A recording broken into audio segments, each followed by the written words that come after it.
Magandang umaga sa inyong lahat. Nandito naman kami. So sa araw na to, 23 harvest na po kami. So ang harvest namin sa umagang ito,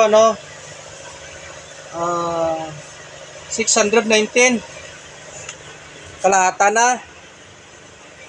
So bagong lahat, shout out kay Small Batribol, Alvin Patrimonio. Shout out kay Remedios Basios Taga, ang pinakamaganda dito sa Ampalayan. Yun po, ito na po yung harvest namin. Na-deliver na yung iba. So,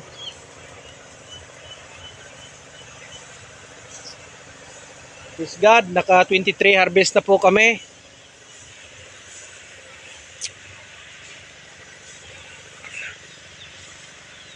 Matagal-tagal pa to harvestan,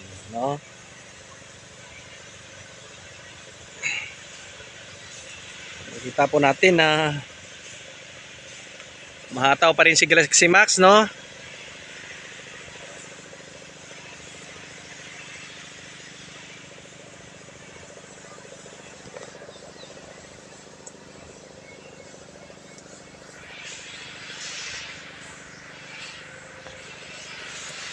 Yun po, Tapos lang mag-harvest. So, medyo tinanghali kami sa ka-harvest,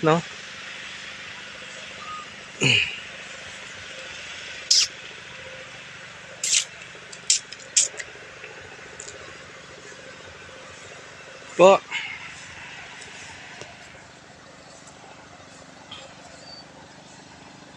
Kita po natin na napakaganda pa rin yung mga talbos.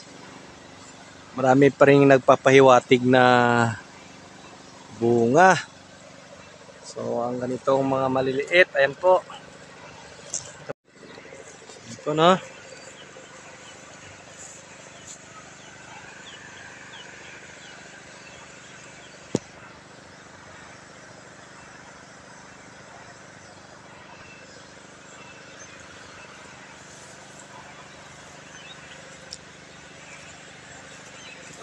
Papahiwatig ng bunga.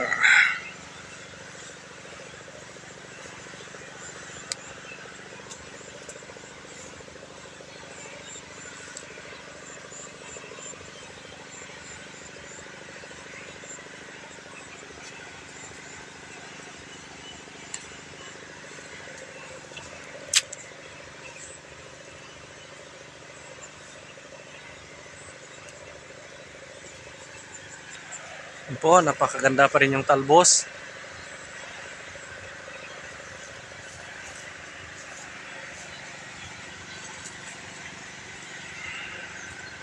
Po, nadatna na po tayo ng ulan na medyo malakas.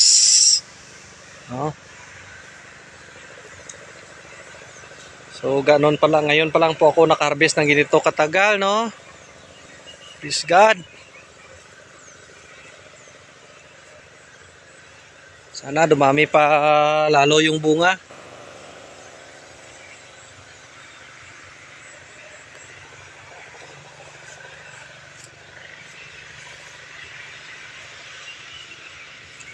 Shoutout po kay Ray Galilea, ang pinakapugi dyan. Ray Galilea.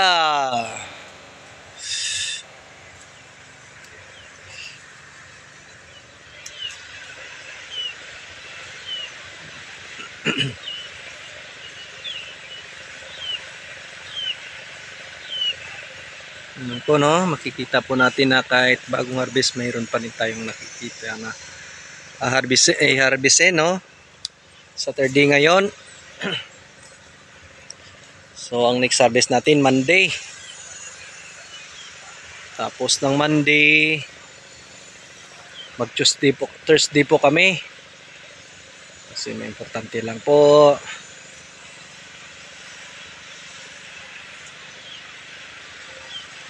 Na maganda, napaganda pa rin yung tabos.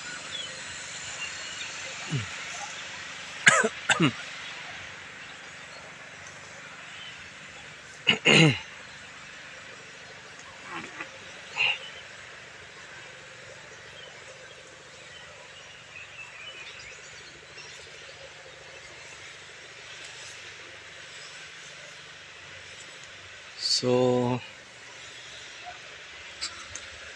sana nasubaybayan yung mga videos namin, no?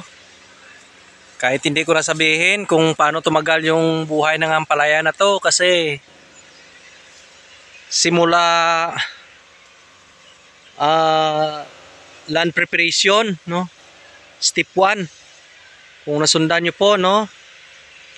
Magkita po natin dyan kung paano kami nag-prepare. So, siguro ito yung resulta ng land preparation namin, no?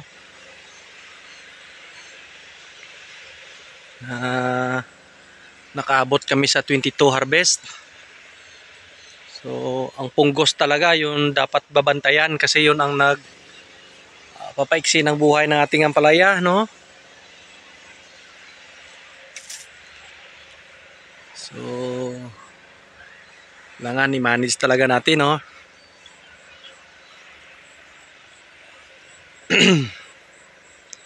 Sa nakaraan kong mga tanim hanggang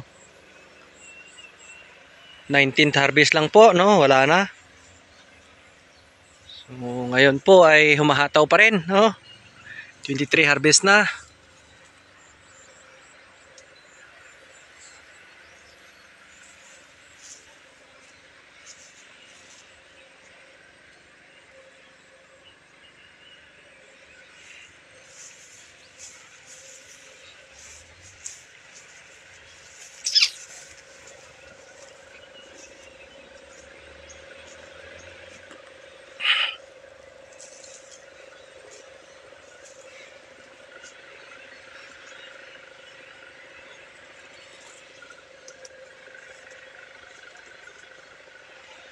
Yun po, no? Napakaganda pa rin yung talbos. At saka meron po akong ginagamit na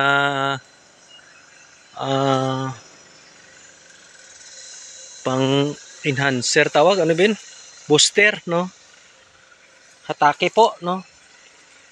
Wala na po akong mag-order po ako. Pakita ko po sunod ko nga video, no? Yun po, makikita pa natin yung bunga, no? Dami pa din.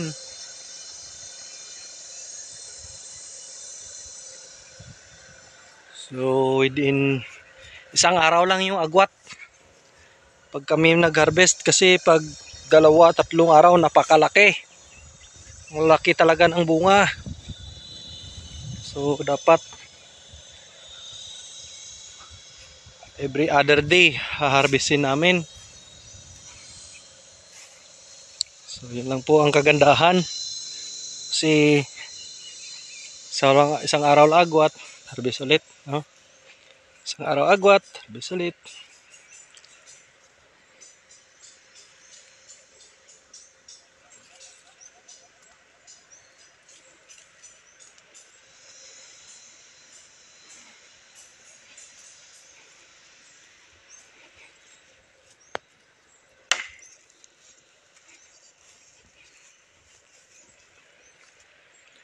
Po, makikita po natin na umataw pa rin si Galaxy Max.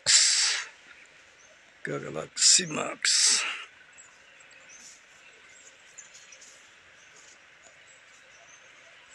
Po, makikita po natin. Dami pa rin, praise God. So, kaya Galaxy Max po is medyo maiksi lang, di ganong mahahaba. Tamang tama lang po yung haba.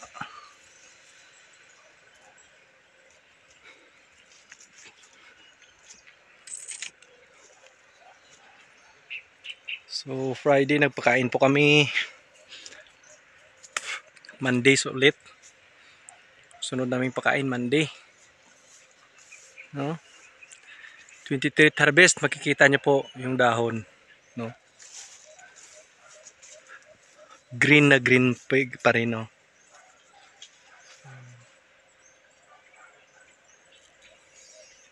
God.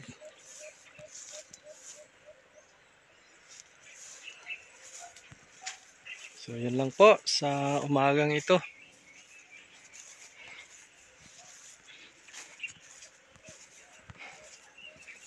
Po, tita yung bunga, no? Yung dalawa, oh, kambal. Kambal na bunga.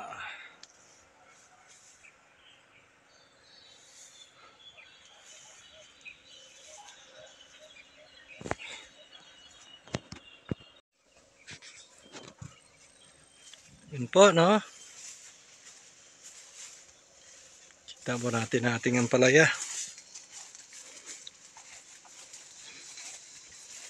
23 harvest.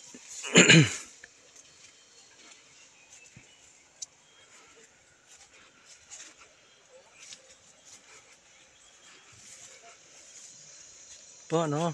Kita po natin.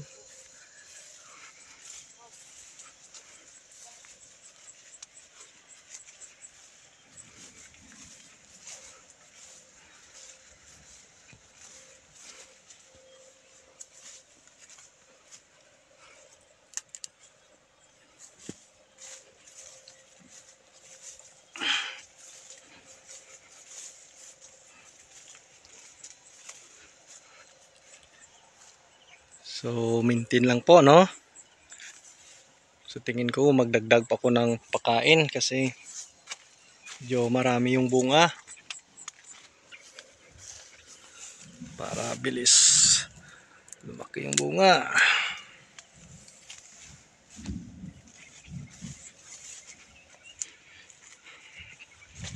So, praise God, no? Naka 600 plus kami sa araw na to. Kasama yung mga segunda mano. Saka yung reject niya, no?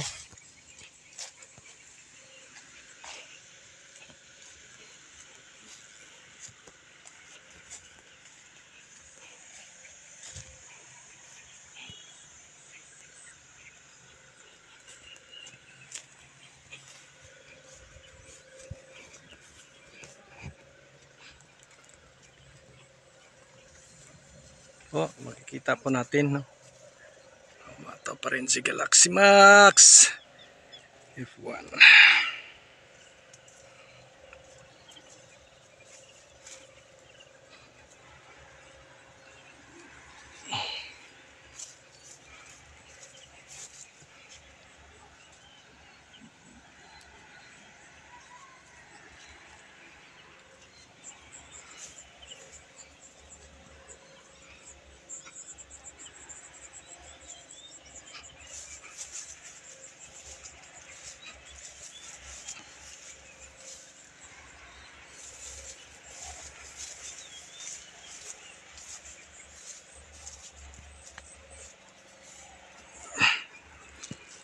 Lagi yung talbos.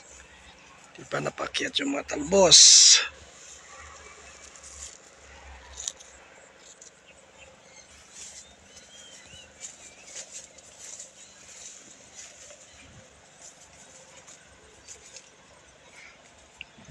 "92 days old", no?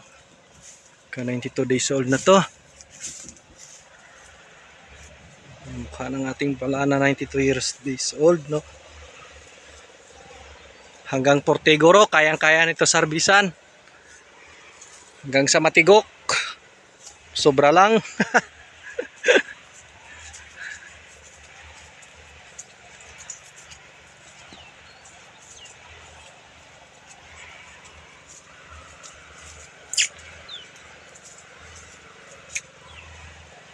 Oh, napaganda pa rin yung talbos.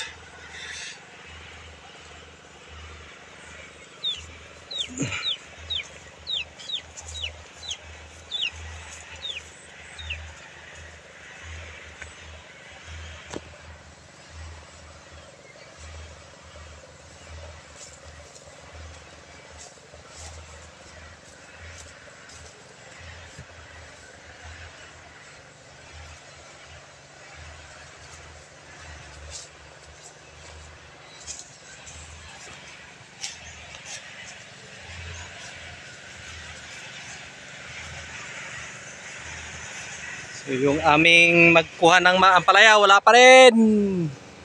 Saan kaya napunta yun? Yun lang po, no? God bless sa lahat. Ayan po, magdilim na naman. Parang ulan na naman. So God bless po sa lahat. God bless.